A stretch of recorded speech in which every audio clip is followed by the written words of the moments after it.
This is Teresa at TMMLifecoaching, and I am here with Bret Thomson and Lyninka Cruz from Marketing Makeover HQ. So thank you for joining us, guys. Yeah, appreciate it. Glad to be here. Yeah. So I just want to ask you a few questions, if that's all right, about you're both coaches. Could you please tell me a little bit about what you do with your coaching and how long you've been coaching for? Okay, cool. Well, I'll start. Sure. Okay. Yeah. I'm a marketing coach. I didn't always start off as a marketer. I started as a business owner, and my first attempt at business failed miserably. So I learned very quickly that I had to understand marketing, and from that, I got very good at copywriting, which is a component of marketing, and to the point where I got a great level of success in that industry where people started paying me to write, and I was getting some great wins. So then I turned to coaching and coaching other business owners how to get good at copywriting, and then that kind of evolved into marketing strategy. And now we work together and we coach business owners how to take their businesses to whole new levels through better marketing, and we also blend it with mindset.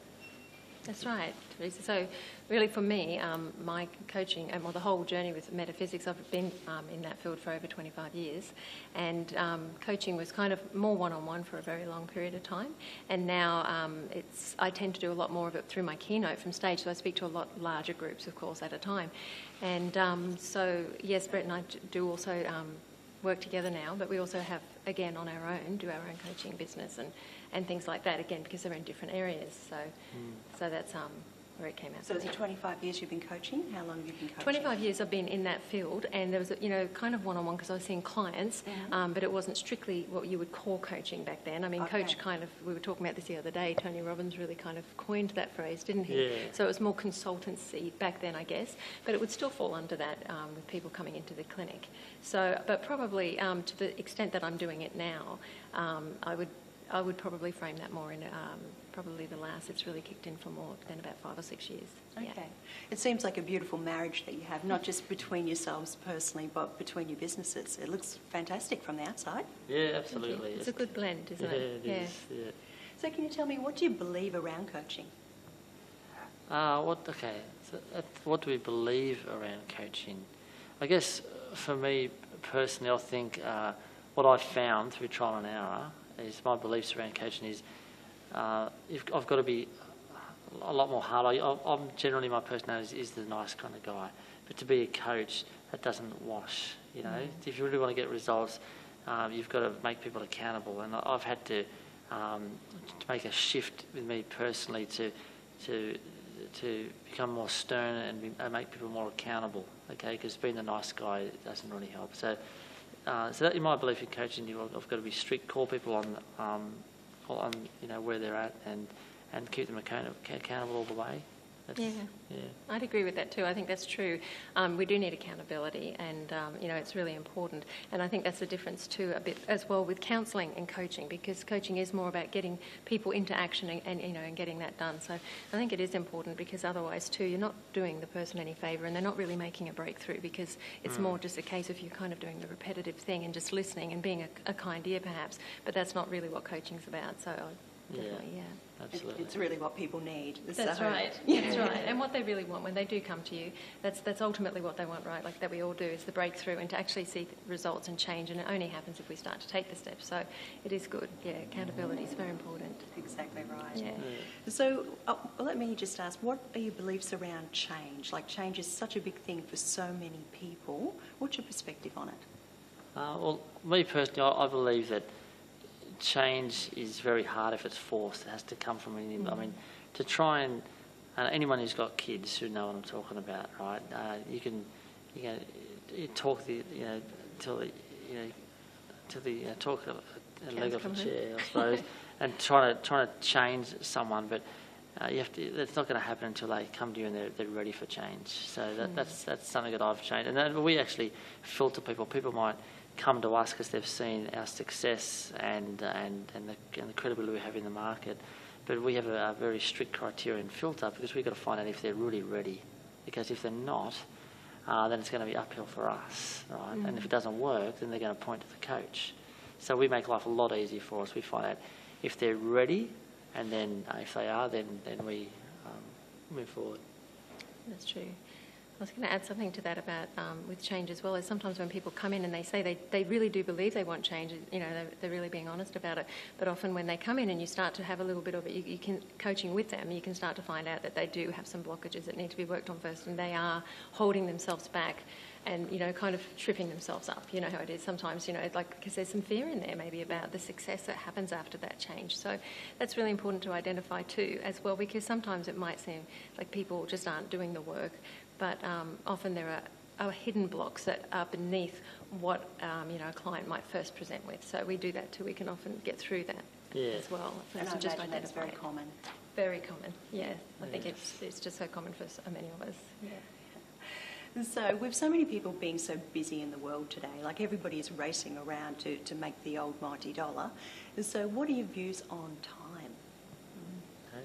Do you want to start? Oh, sure. Yeah. Well, I think, and time is just, it's to me, time is, we were going to talk about value. Time is just such an important thing. I think that it's not such a value if you're going to give them, let them run over. So for me, if I really want to have a condensed time in there that we've set aside for that coaching, and again, it's just, you've definitely set that, sorry, I've lost the word. You've set that, I'll use the word goal because that's what came to mind. You've set that goal for that session, and I think that's really important. And in that time then, you can map it out, and that's what I like to do, is map out, what's our intent, what do we want to get out of this one, and how far we're going to go and get in that, around that. Is that the way you use it in your life as well? Yeah, see, time is, it's funny, time is, you just can't get more of that, so it's such a precious modality. So I think for me, I'm very conscious of that and aware of how I'm spending it. So yeah, it's a really, I guess I do really apply that to life, because I think, and that also relates to downtime and having, that freedom to just have some time out as well. But it's really important to consciously make that effort, because, I often speak about, these moments right now are our life. They're not a rehearsal. It's happening right now. So time is very, very important. So I definitely do apply that in life. Yeah. And my only addition to that is that what I've found over the years of coaching is that it's okay to give people a block of time to coach them, but if you really want results, I've got to make sure they schedule in time to implement, because otherwise the results don't happen, and then we get a personal buzz from helping people. So if they don't get results, we don't like it. It's nothing to do with the content we deliver, it's where they're at and implementing. So we will make sure that they create time to actually implement. We keep them accountable for that. Yeah. And we've seen that value come through this weekend with the weekend program that you've been putting on. So that's really great. So with money, there's so many people struggling to make money, and there's so many people making a lot of money too at the same time. There seems to be two different sides of the equation there on people earning money. What are your values? What are your beliefs around money? Okay, well, my old beliefs were that money was hard to get, and I had to work really hard for it. Okay, so that became my reality. And even though we work very, very hard now, but we did a shift of that belief, and that money's not really hard. It's just a matter of how much value can you give, and if we can over deliver in value, then the money will come. So that was a big shift for us, and also self-worth is a big thing.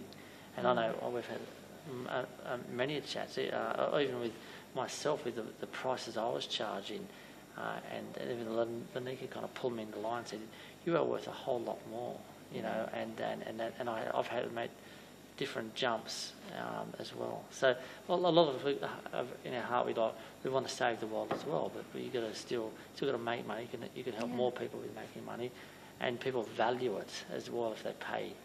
Because you can help people for free, but they don't value it as much. That's definitely true, especially about that valuing those things, and that's just to highlight on that too. Is that we're great believers in as much as, you know, we might put in, like with this workshop and with our clients and things like that, we don't always look for, I'm not saying that again, you know, there's not fees with clients or coaching or a setup and a structure like that at times, and most of the time that, you know, is really important. But at the same time, we do like to give above and beyond, because we know that it returns from other places. So we're not always looking at it, you know, for it from where we're putting that in. And I think that's really important too. And it gives you a more relaxed attitude about it. It gets rid of scarcity. When you're talking to someone, you're really present with them and listening, because you know that if you're just being congruent yourself and putting that value in, it's going to show up somewhere else in your life. It might not necessarily come from that source, but it will show up. That's beautiful. Your love for people really does come through in the way that you talk, and as well as your love for each other. And, you know, it really comes across that you're a great dynamic couple. So, you know, thank you for bringing that forward and for what you've got to offer. Yeah, appreciate it. So, can I just ask, what are the things that you value most then? Look, for me, what drives me, I suppose, is providing for my family, for Lyninka and the kids. That's what gets me out of bed at early hours in the morning and working, and because that's the big goal, and I have lots of values around that, and I don't want anything to kind of jeopardise that, I suppose. So yeah, so family is a big thing, and when I say family, that's including, you know, relationship, and marriage, and all that kind of stuff. So that's a big thing for me. And that is very true for Bret. I mean, not that we doubted that, but I was just going to say too, because even, of course, with me and my own business, it doesn't matter. For him, it's still very important. It's just a big value for him to be in that role and to provide those things. And for me, it is very much, well, family is so important, of course, and family, and I value health, and I value time, I value all those, I'm very conscious of them, and that's so, you know, how precious they are. And I guess too, if anyone knows, you know, my background story as well, they'll know how much I value very small things, and I'm very grateful for that. You know, I value having a roof over my head. I value having food, but not just for myself. I value being able to offer that to others and share that. And also something that I greatly value is the ability to get on stage and to be able to reach so many. That's what I really love, that, you know, coaching has got to this level, and to see other people become empowered to be able to go on from there and do things in their own lives. I just value that opportunity and the gift of that very much. That's beautiful. The passion just shines through all the way through. So you've probably already answered the next question, but if there's anything else around it, like, do you have rules around those values that you haven't answered already? Around those values, I guess, like I said, I don't let anything jeopardise that, but we have other values right now, because we've gone from the stages where we had to make money no matter what, and so we do whatever we can, you know, just to survive. But now we're at a different level where it's more comfortable. Now we value more, you know, time and what's congruent with us. So some of the rules we have around that is that we only like working with people that we enjoy working with. You know, they can't. Doesn't matter how big their bank balance is, they can't come and work with us. So we just have to say, look, do we really enjoy working with that people? Do we have values in the business that they have? Is it on a good moral grounding as well? If you're not okay with it morally, then it doesn't matter how much money they throw at us. So we have those kind of rules. True. If it's not congruent, that's a really important thing for both of us. Is that, and I feel very strongly having that rule for myself. If it's not growing me, and I'm not, and then I tend not to gravitate toward it, because, you know, we've all spent those times in our lives when, you know, and they can be wonderful people or wonderful circumstances or opportunities that we can see, but you just know that instinct and that gut feeling that it's draining, or there's just something that's just not congruent, it's not working, and you save yourself a lot of stress, time and money, and you save the other individual the same if it's in a client situation, to just still continue to gravitate to what grows you and to not what depletes you. So I think that's another rule that's very strong. I don't cross that boundary. Okay. So what would be your definition of success? Well, definition of success is I've heard this once and it really resonated with me. It's very simple. It is to do whatever I want, whenever I want, with whomever I want, and I think that was it. I can't remember the rest. But it basically just having the freedom of choice. You know, that was a big thing for me. So I guess the thing is, I've learned now through the people I study behind it, you never reach that pinnacle of success and get comfortable. If the people who are like entrepreneurial and ambitious, there's always something next and next and next, right? So I've got to be careful of that, because sometimes, I've gone a lot farther than what I thought I would ever go 6 or 7 years ago, right? But I was still chasing what's next, right? So I would guess success for me is time based really, and cash flow based, and family and friends and all those kind of things. Yeah. And success, I really like Hemingway. You can tell two of my favourites are in there, Ernest Hemingway and Earl Nightingale. Mm-hmm. But Earl Nightingale said that the definition of success is when you're living and working in what you love and believe in. And I really align with that, and it kind of reflects what you're saying too. It's about spending your time around doing what you want with the people you want. But I really believe that. I think that success for me, and it ties in, success to me is also happiness. And I'm happy if I'm doing, and it's the same for everyone, if you're doing what you love, what you believe in, and I call success living on your purpose. It doesn't matter about reaching, it doesn't matter if you've got all the riches yet, it doesn't matter if this hasn't happened or that. But if you're living every day toward what you believe in and what you love and value, then that's the definition of success. That's very beautiful. So if you could give one piece of advice, this is my last question, then I'll let you go. One piece of advice to people out there, what would it be? Well, if it's a wannabe coach, and that is get your message out there. Tell your story. Okay, people are fascinated with your stories, and like Lyninka's got one of the most amazing inspirational stories I've heard in my life. But 5 years ago, no one even knew about it, not even me. That's right. Yeah, I hadn't shared it. Yeah, and when she did share it in her book, then it's changing lives, right?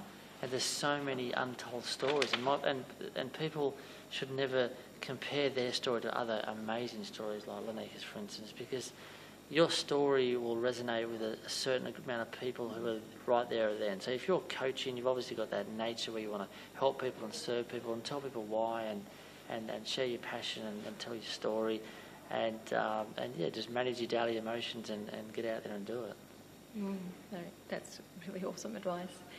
And I think you touched on a word there which was really important: comparison. It can be just such, it can kill. I mean, it can kill careers. It can just kill your confidence. And I think that's the thing: is not to compare your story, but also not to compare your coaching. You've come to this for a reason, and if it's really what you want to do, then there's no other coach like you. I think of this quite regularly now. If one person, if Bret could get another Bret Thomson who's exactly him, if he can find himself in the world somewhere, living somewhere else, then maybe then he can compare himself to that Bret Thomson who's him. But there's not. You're not going to find him because he doesn't exist. There is only one. There's only one, and that's so true. We do this comparison thing, but nobody, I think we underestimate this, nobody will bring in what you bring in. Nobody will touch clients in the way you do. And you'll be attracted to these clients. These clients will be attracted to your business as well for a reason. So I think that self-belief is really important. The other thing is advice I would give, it was one, but it's again around self-worth, and that's just about fees. People have a lot of trouble around money and charging. One good way that was said to me many years ago, and I think it's just so powerful, is if you would pay for it, if you would pay that to somebody else, then why can't you ask for it? And it's, you've got to get out of your own way with that, because what you bring is value, and it's life-changing, especially as coaches. That's what we do. And so, you've got to really believe in yourself, and that's one area where people can tend to fall down quite a lot. Exactly. And so I'd say very much nurture yourself and your confidence in yourself in all areas, including that. Don't just overlook it or you feel bad about it. Explore it. So thank you so much for that. It's just inspiring, the information that you've given us, and I value it so much. So you are creating a wonderful dynasty here.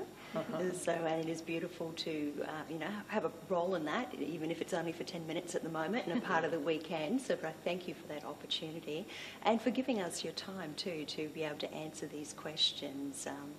It has just been absolutely wonderful, and you're both beautiful people, and what you're giving is indescribable. Thank you. Thanks, Teresa, and thank you for giving us the opportunity to share with more people through your interview. Yeah, Thank appreciate it. You make it very Thanks. easy for us. So Yes. thanks again. Thank you. You're more than welcome. Thank you, Thanks. guys. So, Lyninka and Bret from Marketing Makeover HQ, thank you so much. Our This is pleasure. Teresa from TMM Life Coaching. Thank you.